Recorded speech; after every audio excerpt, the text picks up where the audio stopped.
हम आपको ऐसी शख्सियत से मिलवाएंगे जो जनजातीय समाज में जन्मी और जीवन के संघर्षों का सामना करती हुई समाज को बदलने और खासकर जनजातीय समाज को मुख्य धारा से जोड़ने के लिए संघर्ष करती रही और इसी उद्देश्य से उन्होंने समाज सेवा शुरू की। समाज सेवा से राजनीति में आई और अब वो एक संवैधानिक पद पर आसीन है। आज हम आपको मिलवाएंगे भारत की पहली महिला आदिवासी गवर्नर, झारखंड की गवर्नर द्रौपदी मुर्मू जी से और जानेंगे उनसे उनके संघर्ष के बारे में और क्या सोचती हैं वो कि समाज में किस तरह के बदलाव की जरूरत है जिसमें जनजातीय समाज को समाज की मुख्य धारा के साथ जोड़ा जाए और उनकी मुश्किलों को कम किया जाए। द्रौपदी जी, बहुत बहुत स्वागत है आपका हमारे इस कार्यक्रम में तेजस्विनी में, और हमारी आज की तेजस्विनी आप ही हैं। सबसे पहले अगर हम शुरुआत करें, आपका जीवन शुरू हुआ उड़ीसा से जी, उड़ीसा के मयूरभंज जिले से। आप गवर्नर हैं झारखंड की। ये जो सफर इतना लंबा रहा, शुरुआत बचपन आपका उड़ीसा में बीता, वहां से किस तरह से जब सफर शुरू हुआ तो सोचा था कि आप यहाँ तक पहुंचेंगी?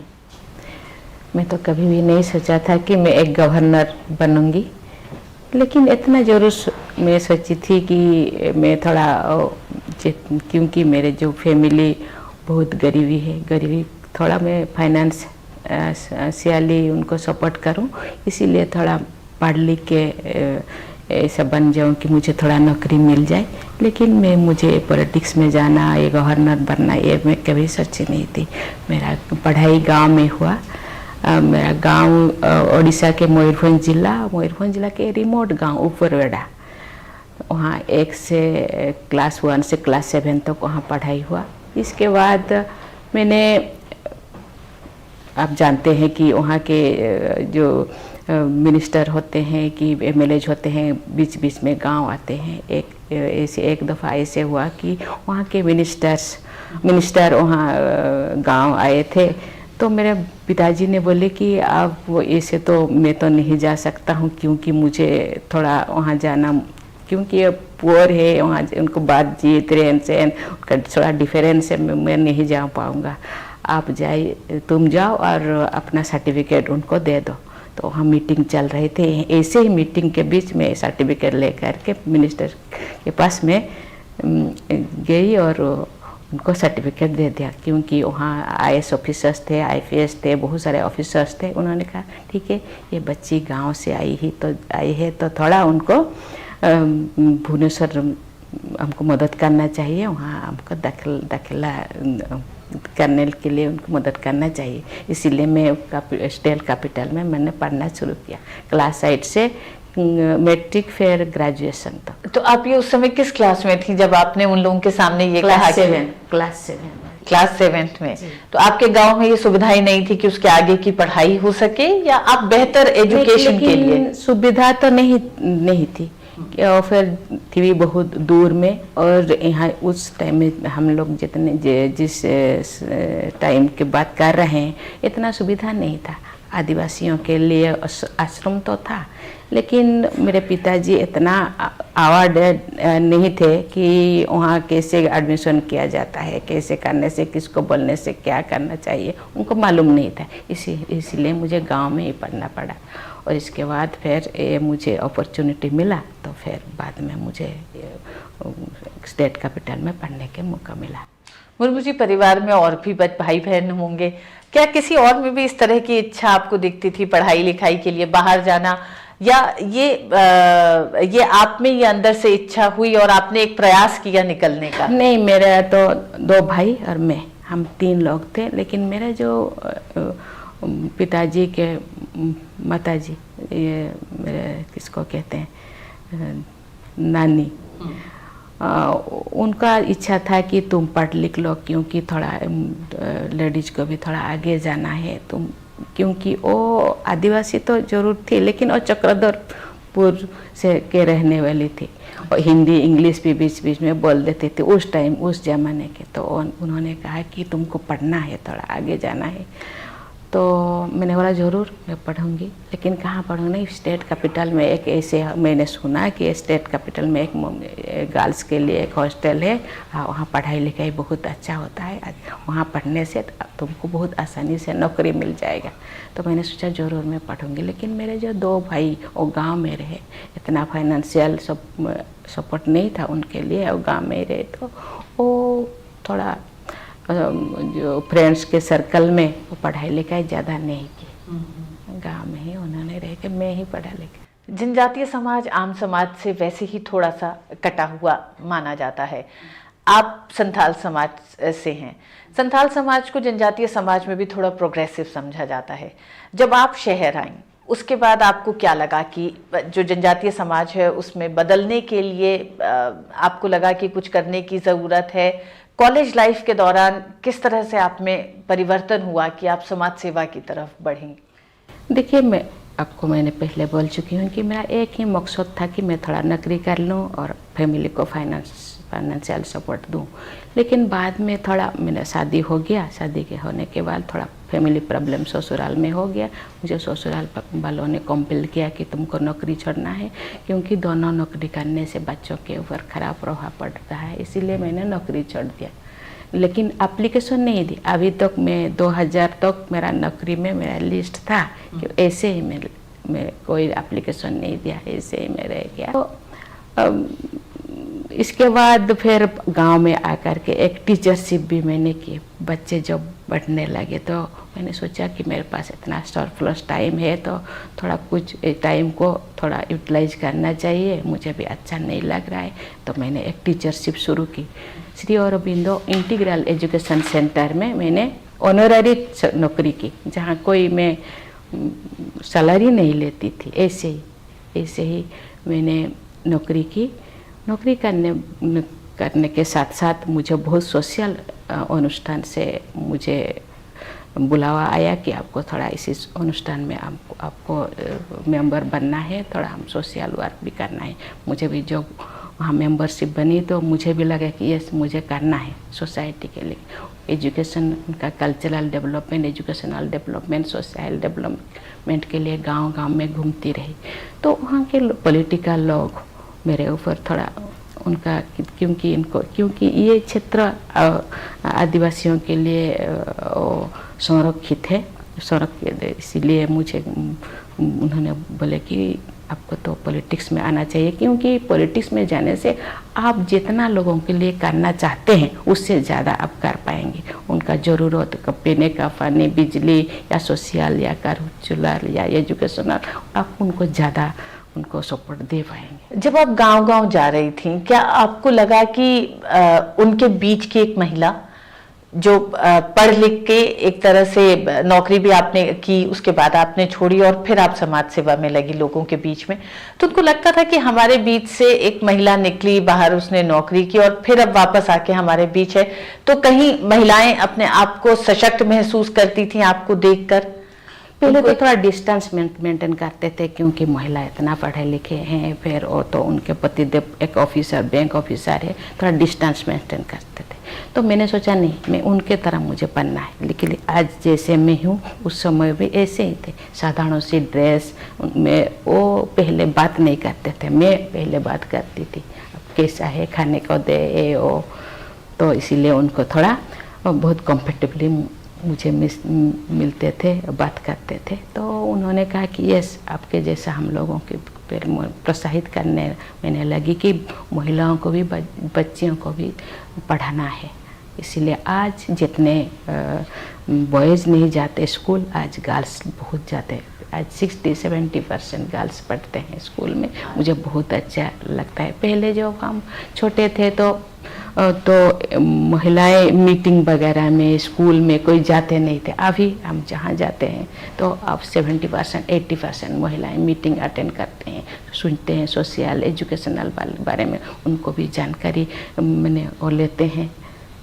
मुझे बहुत अच्छा लगता है। हम जानेंगे अभी मुर्मू जी से कि किस तरह से उन्होंने समाज सेवा से राजनीति में कदम रखा और राजनीतिक जीवन के क्या उतार चढ़ाव रहे और पारिवारिक जीवन के राजनीति के साथ किस तरह के उतार चढ़ाव उन्होंने देखे हैं। वक्त है छोटे से ब्रेक का। ब्रेक के बाद लौटते हैं तेजस्विनी में।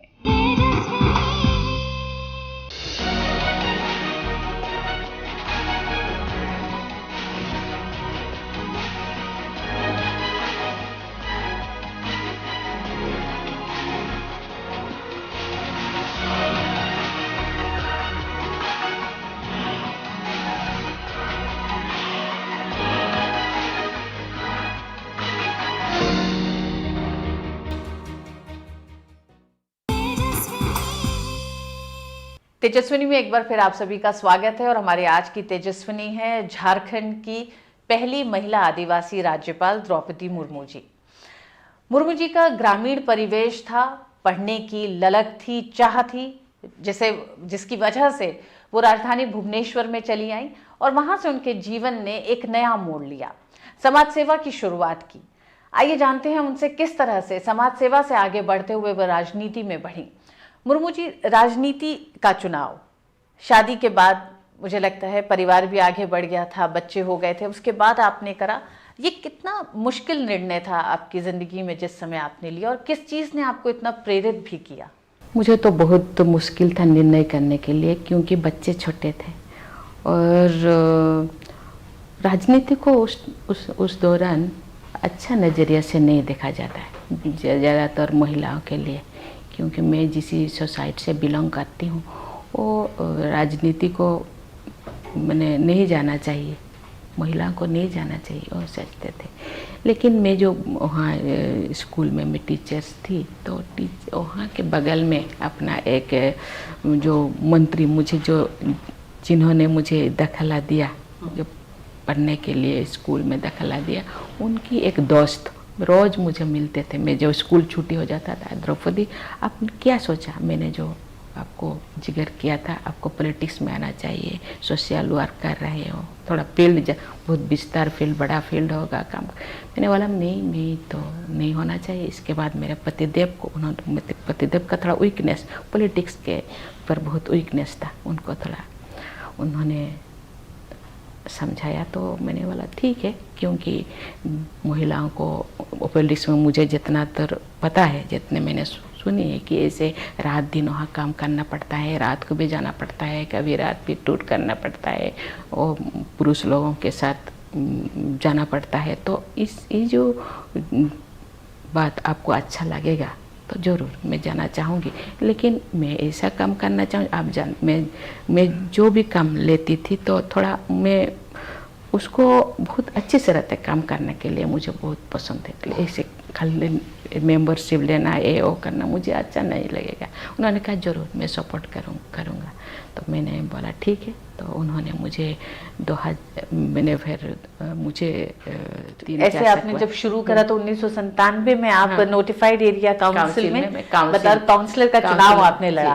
पहला चुनाव किस तरह से आपको लगा कि चुनाव लड़ने के लिए जब आप मैदान में? क्योंकि मैं नीट एंड क्लीन थी और मैं टीचरशिप भी करती थी। इतने गार्डियंस में जो सब्जेक्ट पढ़ाती थी ना, उसी सब्जेक्ट में और ट्यूशन नहीं देते थे। बच्चे ऐसे 70, 80, 90% रखते हैं। सब मुझे गार्डियंस लोग कहते हैं, मुर्मू जी आपका सब्जेक्ट में हम अपने बच्चों को हम कोचिंग नहीं देते, क्योंकि आप तो इतने अच्छे तरह के, क्योंकि मुझे बहुत प्यार करते थे, क्योंकि मैं सोशल वर्कर भी थी और मुझे बहुत अच्छी तरह से जानते थे। इसीलिए मुझे आसानी से मुझे वहाँ जीत मिल गया। और जीतने के बाद मुझे वाइस चेयरमैन भी वहाँ नोटिफाइड एरिया काउंसिल में बना दिया गया और मुझे कुछ काम दिया गया, ऑथराइज किया गया, क्योंकि चेयरमैन ऑल इन ऑल होते हैं। मुझे थोड़ा वाइस चेयरमैन के हिसाब से मुझे थोड़ा पावर मुझे दिया गया। तो जिस डिपार्टमेंट का मुझे पावर दिया गया, मैं बहुत सैनिटेशन का मैं बहुत अच्छा, क्योंकि वो सालों से जो काम नहीं हुआ था, मैं वहाँ 15 वार्ड है, मैं 15 वार्ड में घूम के लोगों मैंने काम किया। फिर हर लोग मैंने पर्सन टू पर्सन मुझे पहचानने लगे। जो लेडीज लोग मुझे नहीं पहचानते थे वो भी मुझे पहचानने लगे। फिर जो 2000 में 90 से 5 साल का, ये तो आप जानते हैं टर्म होता है, लेकिन बीच में ही मुझे जो जनरल इलेक्शन आ गया, मुझे 2000 में टिकट दिया गया।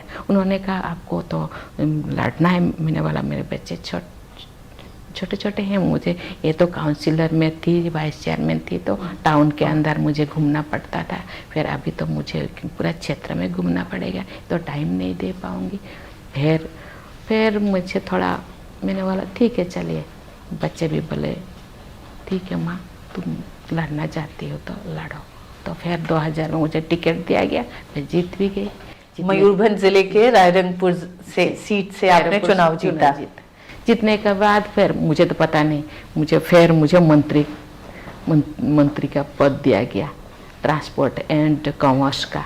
ट्रांसपोर्ट कॉमर्स क्या है, मुझे डिपार्टमेंट के बारे में भी मुझे पता नहीं था। फिर मैं बहुत कोशिश की, क्योंकि आप जानते हैं महिलाओं को थोड़ा मिस इंटरप्रेट करते हैं कि ये महिला है, ये फिर आदिवासी क्षेत्र से आए हैं, क्या कर पाएगा, ऐसे ही देते मुझे। लेकिन मुझे पता नहीं, सबका सपोर्ट मिला, वहाँ भी बहुत अच्छा किया डिपार्टमेंट। मुर्मू जी, अपने इस राजनीतिक जीवन के दौरान आपको क्या कभी ये लगा कि कुछ जो शौक आपके हैं, जो शौक जैसे समाज सेवा का एक शौक था, इसके अलावा कौन से वो शौक थे जो पीछे छूट गए और जिंदगी राजनीतिक जीवन में इतनी व्यस्त हो गई? पीछे तो छूट गए मीन्स थोड़ा वो जितने रिश्तेदार हैं और थोड़ा छूट गए थे। लेकिन मैं ऐसे एक महिला हूँ, मैं अपने आप को थोड़ा इतना बढ़ चढ़ कर बोलना नहीं चाहती। लेकिन मैं गांव ऐसे कोई गांव नहीं मैं नहीं गई, ऐसे कोई हमलेट नहीं मैं नहीं गई मैं, क्योंकि वो ऐसे नहीं कहे कि ये तो महिला है क्या घूमेगा, ये बात मुझे अच्छा नहीं। सेल्फ रेस्पेक्ट मुझे बहुत मैं कॉन्शियस हूँ। सेल्फ रेस्पेक्ट, आत्मसम्मान। अब कोई भी ना बोले कि ये नहीं काम कर रहा है, इसीलिए मैं परफेक्ट ऑफिस पे भी जब जाती थी तो परफेक्ट ऑफिस में जाऊंगी बिफोर टाइम। फिर आने का टाइम कोई भी हो, लेकिन बिफोर टाइम मुझे जाना है, पहुंचना है। कोई भी मेरे ऊपर कोई उंगली ना दिखाए कि ये ऐसे कर रहा है। लेकिन इसीलिए मुझे लगता है कि ये रिश्तेदार लोग थोड़ा छूट गए। लेकिन मैं दिल रिश्तेदार को भी मिलती रही, और थोड़ा मैं जितना टाइम बच्चों को देना चाहिए था पढ़ाई में इतना नहीं दे पाए, क्योंकि मैं एकदम लग गई कि मुझे अपना मान सम्मान ये और सोशल गांव के मैंने गांव को सुधारना, गांव को बदलना है, गांव को बदलना, इसीलिए थोड़ा। लेकिन मेरे फैमिली का सपोर्ट मुझे मिलता रहा, बच्चे भी और मेरे पतिदेव बहुत सपोर्ट करते रहे। राजनीतिक जीवन और पारिवारिक जीवन महिलाओं के लिए थोड़ा सा चुनौती भरा हो जाता है, दोनों को एक साथ चलाना, क्योंकि राजनीति भी आपका ज़्यादा वक्त मांगती है और परिवार भी।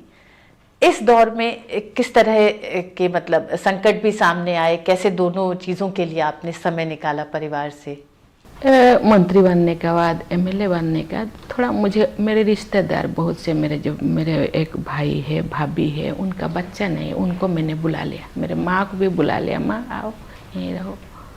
उनका भी फाइनेंशियल कंडीशन इतना नहीं था, उन्होंने भी आ गया। मैंने उनका भी घर भी नहीं था, घर भी बनवा दिया। ज़मीन नहीं था, क्योंकि उनका कोई ज़मीन के अलावा, खेती के अलावा और कुछ चीज़ उनको पता ही नहीं, और बिजनेस नहीं कर पाएंगे क्यों, पढ़ाई लिखाई नहीं। इसीलिए ज़मीन खरीद दी, उनको घर बनवा दिया, और तुम खेती करो और अच्छा घर में रहो। और जो माँ को और मेरे एक भाई भाभी को बुला लिया, बस उन्होंने मुझे मदद की। आज जब मुड़ के ऊपर बाड़ा को देखती हैं, जहाँ से आप निकली, आपने गांव छोड़ा क्योंकि पढ़ाई अच्छी नहीं थी और आप शहर में पढ़ना चाहती थी। आज आपको लगता है किस तरह की तब्दीली पिछले 40-50 साल में जनजातीय समाज के लिए हुई है?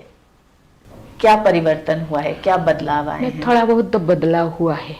आज जनजाति समाज पढ़ने लगे, उनके सोशली थोड़ा आगे बढ़ने लगे। गांव का आज कच्चा रास्ता था, आज पक्का रास्ता हो गया। वहाँ ट्यूबवेल जो पानी पीने को मिला, फिर आज इलेक्ट्रिफिकेशन हो गया। थोड़ा बहुत तो बदलाव आया है। उनका नज़रिया, वो भी रहन सहन अच्छा होना चाहिए। उनका जो ड्रेस थोड़ा अच्छा पहनने लगे, तो क्योंकि ये बाहर दुनिया का प्रभाव उनके ऊपर थोड़ा पड़ने लगे। उनको बच्चों को अच्छा स्कूल में दाखिला वो देते हैं, कोशिश करते हैं, इसीलिए थोड़ा। महिलाएं जब राजनीति में आती हैं, और जब आप राजनीति में, आपने कहा कि 2 बार जब आपने मंत्री पद संभाले, तो लोगों को ये लगता था कि एक तो महिला और फिर आदिवासी महिला कितना काम कर पाएंगी, क्या करेंगी। लेकिन आपने अपने काम से अपना नाम किया और आपको बेस्ट एमएलए का अवार्ड भी मिला। क्या आपको लगता है महिलाएं जब काम करती हैं तो क्या वहाँ के काम करने के माहौल में परिवर्तन आता है, बदलता है माहौल, महिलाओं के प्रति लोगों की सोच में बदलाव होता है? इसलिए महिलाओं का ज़्यादा से ज़्यादा बाहर निकलना, राजनीति में भी आना, समाज में काम करने की ज़रूरत है। जरूर, क्योंकि मैं कहते हैं कि नहीं, महिला भी ऐसे काम कर सकते हैं, ऐसे महल, क्योंकि मैं आपको बता चुकी हूँ कि राजनीति को अच्छा नज़रिए से नहीं देखा जाता। जो मैं राजनीति में आई, अरे वो कर पाती है, वो तो इतने अच्छे हैं, इतने पुरुष लोगों के साथ वो मिलती है, फिर भी वो तो अच्छा है, उसका नाम करते हैं, गांव-गांव लोग उनको अच्छा कहते हैं। क्योंकि हम भी ऐसे लोगों के साथ रहते हुए भी हमने अपने आप को हम प्रूव कर पाएंगे। इसीलिए आज महिलाएं भी अब इलेक्शन भी लड़ते हैं। आज पंचायत राज को उड़ीसा में 50% महिला के लिए रिजर्वेशन कर दिया गया। और अभी फिर महिलाएं भी अभी कंपटीशन करने के लिए आगे बढ़ते हैं, क्योंकि ये हमको भी कंपटीशन में हमको भाग लेना है। पहले स्पोर्ट्स गांव-गांव में होता था, अभी भी हो रहा है। पहले महिलाएं स्पोर्ट्स में भाग नहीं लेते थे, अभी महिलाएं आगे आते हैं। जो महिलाएं शादीशुदा है वो भी कंपटीशन में भाग लेते हैं, रान में भी, और कोई भी इवेंट में वो भाग लेते हैं, एथलेटिक्स में कोई भी, क्योंकि वो कहते हैं नहीं, कोई भी बुराई नहीं, ये तो इतने अच्छा काम कर लेती है, घर का काम, सोसाइटी के काम, पॉलिटिकल काम, सब काम कर लेते, हम क्यों नहीं काम कर पाए। इसलिए वो थोड़ा, मौजूदा समय में तो आप एक संवैधानिक पद पर हैं, लेकिन आपको क्या लगता है कि जीवन में अभी आगे और क्या करना चाहती हैं आप, जो अधूरा आपको लगता हो समाज के लिए भी? समाज को एक मैसेज देना चाहती हूँ। जुनून होना चाहिए, अपने आप में कभी भी छोटा नहीं महसूस करना चाहिए कि ये महिला है, ये पुरुष है, क्योंकि सबके अंदर पोटेंशियलिटीज है। पोटेंशियलिटीज को भी मौका देना चाहिए, आगे आना चाहिए, आगे बढ़ना चाहिए, क्योंकि सबके अंदर किसी ना किसी विशेषताएं हैं। उसी विशेषताओं को लोगों के अगर समाज को देना है, समाज के लिए, समाज आज भी हम कहते हैं कि आदिवासियों में ओडिशा में संथाल प्रोग्रेसिव है, लेकिन इतना भी प्रोग्रेसिव नहीं है कि वो दूसरों के साथ कॉम्पीट कर पाए। इसीलिए और भी थोड़ा अभी भी फाउंडेशन स्टेज में है। आगे जाने के लिए महिला को और पुरुष को दोनों को आगे आना होगा। जैसे परिवार चलाने के लिए दोनों की आवश्यकता है, देश को चलाने के लिए, समाज को चलाने के लिए भी, और अपने परिवार, अपने बच्चों को भी पालने के लिए दोनों का सहभागिता जरूरी है। इसीलिए इसके लिए जुनून होना चाहिए, इसके लिए कभी भी अपने आप को इन्फीरियर नहीं महसूस करना चाहिए। ये समाज को तो कोई भी ऐसे तो कठिनाई तो ऐसे नहीं है कि life is not a bed of रोज, ये कभी भी, क्यों कठिनाई तो आएगा। कठिनाई तो कोई भी, सुख या दुख ये ठहरने वाला नहीं है, और जरूर ये पास आउट होंगे, लेकिन इसी के बीच हमको रहना है, काम करना है, आगे बढ़ना है, क्योंकि आगे बढ़ने से ही हम खुद नहीं आगे बढ़े तो कोई भी पीछे से कोई भी हम लोगों को कोई पुश नहीं कर पाएगा, क्योंकि हम लोगों को इसलिए इच्छा शक्ति को थोड़ा मजबूत करना है आगे बढ़ने के लिए। मैं यही कहना है, बहुत सारे मेरे ज़िंदगी में बहुत सारे कठिनाई आई है। मैं तो बोलना, क्योंकि नेगेटिव बात को मैं थोड़ा बोलना नहीं चाहती, क्योंकि मैं इतने संघर्ष से आई हूँ। शायद किसी के जीवन में मैं भगवान को प्रार्थना करती हूँ मेरे जैसा कठिनाई किसी के जीवन में न आए, लेकिन वो कोशिश करते रहे कि वो आगे बढ़े। आपकी कठिनाइयाँ लोगों के लिए प्रेरणा होंगी। मुर्मू जी, अगर आप जिक्र करना चाहें तो ज़रूर करें, क्योंकि वो भी महिलाओं को प्रेरणा देगी। हम जो बाहर से दिखते हैं, लेकिन अंदर कितना संघर्ष करके हम खड़े होते हैं, ये भी मुझे लगता है महिलाओं को के लिए एक ऊर्जा होगी। जो 2009 में अपना इलेक्शन में हार गई, तो इसके बाद मैंने सोचा कि मैं गांव जाऊं। अपने बेटों को मैंने बोला तुम यहीं पे स्टेट कैपिटल में तुम पढ़ाई करो, मुझे गांव जाना है, क्योंकि गांव में काम करना है। क्योंकि आप तो अभी पढ़ाई कर रहे हो, कोई नौकरी तो नहीं कर रहे।